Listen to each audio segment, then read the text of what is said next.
with me right now. I love it. Yeah, because what is it doing for you? It's making you smile. It's making you feel good, right? Like something. You're making me learn something about those that I never. Yeah, it's pre-ferments. Well, that's why I like your videos because you're trying to learn more. I want to learn more. It's like I'm just like no matter how successful I get, I'm always just hungry for more success. I'm like I'm just not happy yet. I'm just not content. Not that I'm ungrateful, but I just feel like I know that I have potential to do better. Everybody has potential to do better. I mean, like if I can do it, almost anybody can do it. You know what I mean? Yeah, so it's just like most people are lazy. Yeah, lazy. They don't you know what I mean? like you have. I see when customers come in, like you guys, right? You guys come in here and you compliment, oh, the food is really good. The food is really good. The food is that's purposeful. That's something that it does drive me because I know that I'm helping people. You know, and food is happiness, right? Because if you're hungry and you eat something good, you're happy. That puts a smile on your face. That gives me motivation to keep going more. So like, I don't care how many times I fall, I get back up. I'm like, I'm gonna try it again. I don't care. Like, you could even ask my guy who's working for me, my dad, the guy behind the counter. They'll say the same. Oh yeah, he messed this up. Yeah, he messed that up. Yeah, I take accountability. I take responsibility. And say, it is my fault. But because of that, I can make that change. Once people start blaming everything else, you don't have control no more. You lost control. You know what I mean? Now it's like because he passed wisdom on to you. Yeah. No, my dad definitely taught me a lot. Your family must be good. You come from good stock. Yeah, thank you. I mean, like it definitely taught me a lot. You're a smart guy. Yeah, I'm not smart enough. But you're smart enough to know that you're not smart enough because none of us are. You got to be aware and you have to be curious enough to know that there's always more room to learn and grow. Like, you know, Warren Buffett, the guy is what, 98? Yeah. He's still looking to learn. The guy goes places with a notepad and he starts writing stuff down. That's the truth. You know, and he's so a step away from croaking, right? Yeah, I mean, like you guys came in, you said, "Oh yeah, the pizza's good," and yet I'm still doing tests. I'm still doing tests. Yeah, you're still trying to improve. Yeah, I want it to get better. Because you're never gonna be happy because you're a perfectionist. That's like the poison of this whole. It's just like, are you ever gonna be happy? And it's just like I can't. I need to keep. That's what makes me happy is when everybody else is happy. Keep going, because that's what's bringing people like me here and want to eat here and want to come taste your pizza. And you gotta keep pushing out those videos so we know you're here. Yeah. Because you're not getting, it's quiet over here. You're not getting much. Right now, around this time of the year, it's a little bit quiet. In this area, Matawan. I live. I'm telling you, I live exactly down 34. Right. Where well is. I don't want to say too much where I live. But yeah. You know where I live. Yeah, I know. I definitely. Off by Cottrell. Yeah. Yeah, I didn't give you your exact. I don't even know where you live. Cottrell's pretty big, but he knows exactly that. You know what I mean? Talk about addresses. Can you throw your address out on here? Oh, yeah. For what? For the where shop? This is 62 Fresno Avenue, and then we have the other location, South Danewood, that's 346 Bordentown Avenue. Then next month we're actually going to Vegas because I'm competing for the best pizza. Really? So I don't know what I'm gonna win, but I'm going. How are we gonna see this? You can't see it. Well, I'm gonna make videos. I'm gonna have my guy with me recording. Definitely record it. Yeah, no, I 100%. I personally want to see it. Yeah. I got my guy coming. He's gonna record us. For you all the luck in the world. Listen, if I get 20th place, I'm happy. 30th place, 50th place, I'm happy. There's 70,000 pizzerias in the country. Yeah. So even 50th place out of that many means something. I'm putting myself out there to be criticized and critiqued. That's amazing. That's amazing, yeah. So I mean, people will turn around and be like, "Oh yeah, but when you have people hating on you, talking shit, it's telling you about them, not you. It's telling me that like you're just a hateful person. You don't have the guts to get up and do what I'm doing. What they're lacking. Say what you want. You know what I mean? Like the other day, I had a lady that she came in and she left me a 1-star review. You can even look it up because of the price. Really? Yeah, I loved it. So you guys. I loved it because it's just food because of your price. Because of my price. It's a complaint. It's not a real objection. You know what I mean? An objection would be like, oh, the pizza was burned, or the pizza was dry, or there was no... She complained about the price.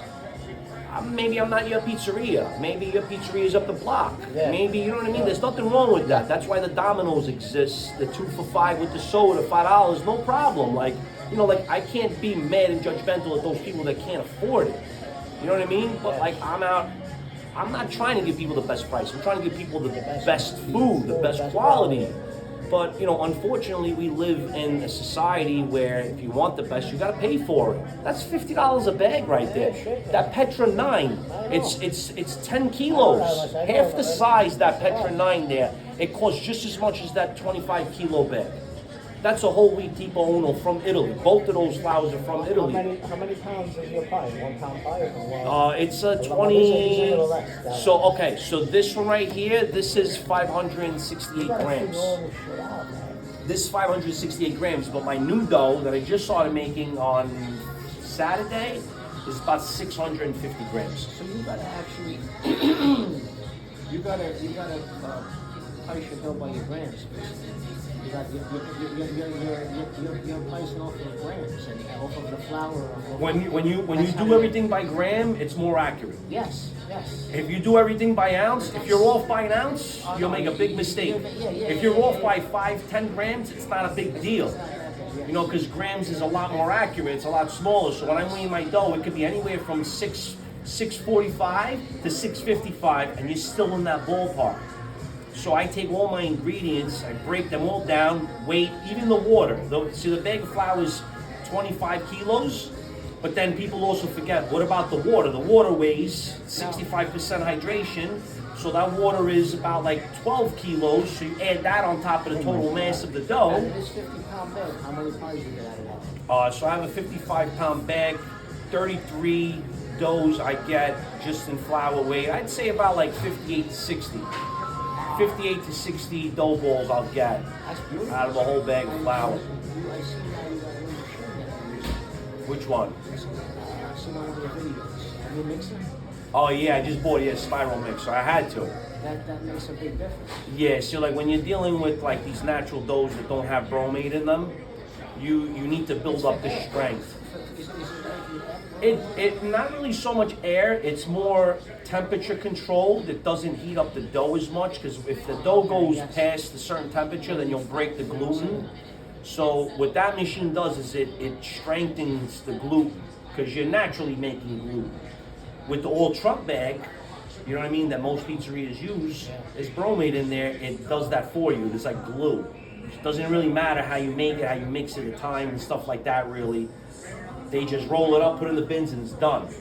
With this, it's a stretch and fold process.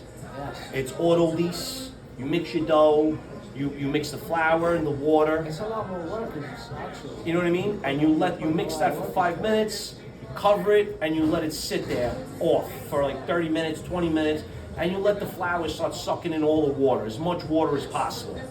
That's called an auto lease. If you ever hear the words auto lease from somebody, that's what it means. It means that they just mix the most of their dough, just raw material. It's gonna be flour, water, and it could be yeast. I put yeast in mine, and then I just let that sit for 30 minutes. And the sourdough starter. Then after the 30 minutes, then I'll throw my salt in there, I'll throw my honey in there, I'll throw my extra virgin once it passes the window pane test. Which is a little bit more. Wow. You know what I mean? The window pane test is that you take when the dough starts looking like a pumpkin, it's nice and smooth. You take a piece of your dough and you hold it out, you kind of thin it out, and you can almost see through it. And if it doesn't rip, it passes the test. The gluten's strong. Add your extra virgin olive oil at that point. Mix it for another 2-3 minutes. Shut it off. Put it in your containers. Let them bulk ferment for. It depends on the temperature. Depends on the temperature in the atmosphere, because in the summertime it could be 85 degrees, maybe you only bulk ferment 20 minutes. In the wintertime you could bulk ferment for an hour and a half, 2 hours, because the temperature's lower. So it's all about eye. You have to be able to predict, you know what I mean? And then I have a pH meter that I put that into my sourdough starter to tell me the right acidity levels that I need to obtain for the right flavor. It's just but to be honest with you now, I don't need to use it because I see what it looks like. I know what it's supposed to look like before that. I'm confused already. I don't know how you do this. It's tough. This is good, It's but tough. he's enjoying it. You know what I enjoy? When people come to me and ask for help. You know what I mean? When people come to me and ask me for help, when people come in here like you and say the pizza's really good, it's delicious, that's what fuels me to keep going even more. Please keep going. Yeah, I have a friend of mine that owns 3 pizzerias in the area, and he came to me last Tuesday. Please, can you come help me? Blah blah blah. I need a consultant. This and that. You know what I mean? I want to open up another place. Maybe I can make you a partner. You know what I mean? I need a Listen, good place. You're one to pay it forward. Right here? You pay it forward. that's Jesus. I follow everything that he taught. It's not screwing people over. It's not taking advantage of them, charging them a ridiculous amount of money. It's giving people something that can be helpful, helping people. You know what I mean? So when he asked me that, I'm like, yeah, definitely. We'll just figure out a day. I'll come out and I'll help you with your, with your Sicilians, with your grandmas, and all this stuff. I want to help people. I don't want people to sit there and be, he's a jerk off, he's this, he's that. You know what I mean? Like, I've worked for people too, where it was just like it was kind of like a bad culture in the store, like, where we just, everybody's like, making fun of each other, and, the minute you slip, you're no good no more, and then you want to elevate, you want to do better, right? So you come across an opportunity, and it's like, you're the bad guy now, because you're leaving. People hate rejection, right? They hate rejection. So like my guys, they leave, not all the time, but they leave, especially the part-timers, because they're in college, right? They're looking to get like a job somewhere else in a different field or whatever. And just the other day, my girl, who's been with me for about 3-4 years now, she got a job at Nike. I'm like, hey, congratulations, when's your last day? It's gonna be in about 2 weeks. Okay, great, no problem. Let me know when that last day is. Other owners, you're crazy, why don't you tell me this and that, just making you feel like crap. And that was done to me, and I don't like that. So like whenever, like, my guys have been with me for years. The part-timers, after they get their degree, they find another career. No problem, best of luck. And they want to see that kid that was in here this morning, he worked for me. He worked for me. I don't make my employees feel like crap because they found a better job. I thought he still did. He took care of us. No, you see what I mean? That's you gotta be kidding me. That's the culture that I keep around here with my He staff. brought this over to us. Yeah, that's the culture that I try to keep around here, where it's like, yo, listen, best of luck. Even if I have to fire one of my employees, listen, go home, get your shit together. Once you have your priorities in check, you're more than welcome to come back. But you gotta understand, we're a team, we're trying to win. And if you're screwing up, you're screwing everybody else up. That's like you're trying to win on my team, and I'm not doing the right thing. You're gonna be like, I'm not around good people, I gotta get out. You know what I mean? Get your shit together, and you're more than welcome to come back. Me and my brother are not jerks like that. You know what I mean? We try to help all the pizzerias, other people. You grew up in New Jersey? No, Brooklyn. Brooklyn, 12th and 72nd. Yeah, well, I know that. Yeah, we grew up in Bensonhurst. We moved out of there when we were 14. When I was 14, we moved to Pennsylvania. We moved to Shamokin, PA. Then from there we moved to Jersey. From there, me and my brother moved to Staten Island. From there, we moved back to Brooklyn, and then from there, we moved back to Jersey, and we've been here since. I was born and raised in Brooklyn. Yeah. Me too. By Keith Plaza, Yeah, of course I know Prince Plaza. Right around there, same area. I used to work at Knapp Street over there too. Oh, Knapp Street I Pizza. live in Soda Country. Really? How long ago? It depends on which Knapp Street. I did it to the one that was actually. Knapp. On Knapp. Yeah. I worked at that one. The only next door to Bakery. Yeah, what year was it? That was back in the 90s. Bakery's not there no more. You're young, man. Oh, that was in the 90s? No, I wasn't there at that time. I think I was there around like 2010. Yeah, I moved down here in 2002, 2003. That's when I moved. Oh, okay, 2003, yeah. So it yeah, wasn't that. 2003. Yeah, That's it when I wasn't moved back out then. there. Yeah. Yeah, so I've been out of Brooklyn for a while now. But you learn things everywhere you go. You learn things, and I see people all the time. They come around and they're just like, yeah, I knew that. Yeah, I knew that. Yeah, I knew that. I'm like, so what did you do when you did this? What do you mean? Well, what did you do when you did that? What are you talking about? You just said you know. You said you know you were doing that, right? That's what you told me. Yeah. So how did you do it? I'm curious to know. How did you defeat that? And they don't know. Those are the type of people that don't want to learn. They think they know everything. Blind And is it's like the like, horse. bro, forget about it. Come on, stop. Yeah. You know what I mean? Like, I learned from kids. These kids coming in here, they say things sometimes, and they're teaching me shit. I'm like, oh shit, I never knew that. You know what I mean? But I try to pass on my wisdom to them too. Is your driver that does your videos? What's that? Your driver does your videos? No, I hire somebody outside. Oh, He comes every Tuesday. The fella that took care of us, he said, you believe his driver does some of the This kid videos? that's here? Yeah, he says his driver does some of the videos. I thought he said No, so. I asked him. Oh, okay, I got okay. that confused. I got it confused. I said to him, I said, oh, you're doing videos because he was taking care of us and everything. I think That is amazing. Yeah, He no, don't he's work not. here. No. Wow, a fella that doesn't work here anymore. No, yeah, he's Just took care of us as if he did. The fella at the beginning. I could, but you know, the thing is, like, we've had him for 3 years. He became like family to us. You know what I mean? So we edits and just, all of that stuff. yeah, like to be No, honest he with edits you, great. yeah, he's good. He does it for a He edits living. all So that good. personally, in my opinion, I don't like to play defense, like where I have to start making cuts financially. I just like to try to get new sales to cover that. People have families and stuff like that. You know what I mean? Like I know the other guys, they have their own guys in the shops doing it and stuff. Just keep it going no matter what you're doing. Yeah, me and my brother do the videos sometimes too on our They're own. very entertaining and they Informative, yeah, they make people want to come and see what it's about. Alright, Yeah. look it up. We wanted to come and see Because, after to be watching the honest, videos. Yeah. I went to the one in South Amano, but I didn't order. I ordered one slice that day. It Right. was, I did pesto. It was good. I tasted sourdough and everything, but I'm like, I want to taste the pie made by you. Right, I mean, 9 minutes away from us you are. right. Not even. I even at 7. Yeah, see, like the whole thing is like in this industry too.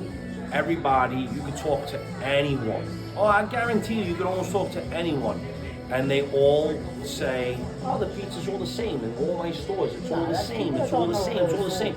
I can honestly tell you that my pizza here, my pizza in South Amboy, they're always going to be a little bit different, unless you have a commissary where you're making everything in one store and then just sending it out. We're not there yet. Made by different hands. You know what I mean? So I told my brother, I says, let me perfect the dough first here. Let me get it to where we're all happy with how it comes out. You love. My brother was here this morning. We were testing out some dough too, and he was liking it. Tomorrow we have the 72-hour dough, so we're gonna try that tomorrow. And if he likes it, then it's like, all right, let me come to South Amboy. I'm gonna teach your guys how to do it. Well, they're my guys too, but my brother runs that store mainly. I run this store.